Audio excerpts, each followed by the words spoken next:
శుభాంగాయ మంగళాయ మహోజసే సింహశైల నివాసాయ శ్రీ నృసింహాయ మంగళం. శ్రీ శ్రీ శ్రీ వరాహలక్ష్మీ నృసింహస్వామి వారి సన్నిధానంలో పాల్గొన్న శుద్ధ చతుర్దశి గురువారం ఉబ్బా నక్షత్రం మార్చి 13వ తారీఖు యథావిధిగా 4 గంటల నుంచి 4:30 గంటల వరకు సుప్రభాత సేవ. సుప్రభాత సేవలో భాగస్వాములు కాగోరు వారు దానికి తగిన రుసుము చెల్లించి సంప్రదాయ వస్త్రధారణతో పరిమిత సంఖ్యలో భాగస్వాములు కావచ్చు. 4:30 గంటల నుంచి 6:30 గంటల వరకు ప్రాతరారాధనం. ప్రాతరారాధనలో భాగస్వాములు కాగోరు వారు దానికి తగిన రుసుము చెల్లించి సంప్రదాయ వస్త్రధారణతో పరిమిత సంఖ్యలో భాగస్వాములు కావచ్చు.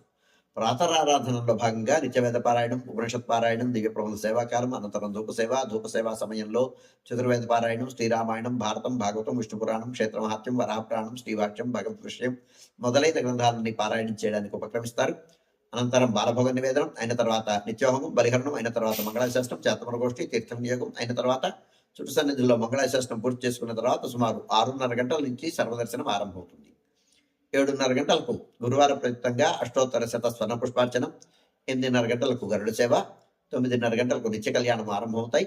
ఆయా సేవల్లో భాగస్వాములు కాగోరువారు ఆయా సేవలకు తగిన రుసుము చెల్లించి సంప్రదాయ వస్త్రధారణతో పరిమిత సంఖ్యలో భాగస్వాములు కావచ్చు.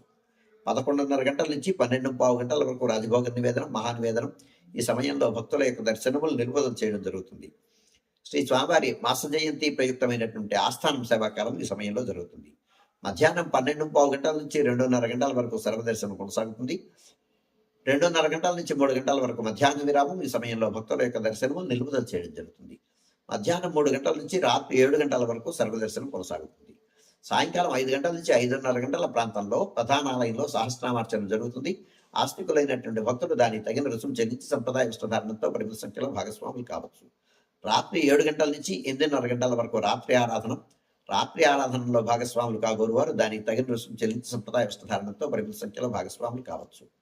8:30 గంటలకు రాత్రి ఆరాధన అయిన తర్వాత ఈనాడు పాల్గొన శుద్ధ చతుర్దశి ప్రయుక్తంగా కామదహనం మఖాహోమం జరుగుతుంది. ఆ మఖాహోమం జరిపించుకోవడం కోసమని గోవిందరాజస్వామి వారు ఉభయ దేవేరులతో కూడి గ్రామ తిరువీధికి వేయించేస్తారు.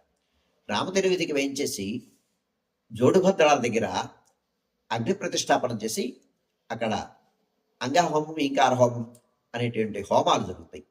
ఆ హోమాలు పూర్తయిన తర్వాత ఆ స్తండిలానికి పరిక్రమణ చేసుకొని స్వామివారు లోపలికి వేయించేస్తారు. సమాంతరంగా భక్తుల యొక్క దర్శనలు జరుగుతాయి. స్వామివారి ఆస్థాన మండపంలోకి వేయించేసిన తర్వాత కుంభహారతి, ఆళ్వారికి శ్రీశటార సమర్పణం అయిన తర్వాత వేడా ప్రదక్షిణ పూర్వకంగా ఏకాంత సేవ పురస్సరంగా ప్రధానాలయంలోకి వేయించేస్తారు. అయిన తర్వాత ఏకాంత సేవ కవాట బంధనంతో ఈనాటి కార్యక్రమం సుసంపన్నమవుతుంది.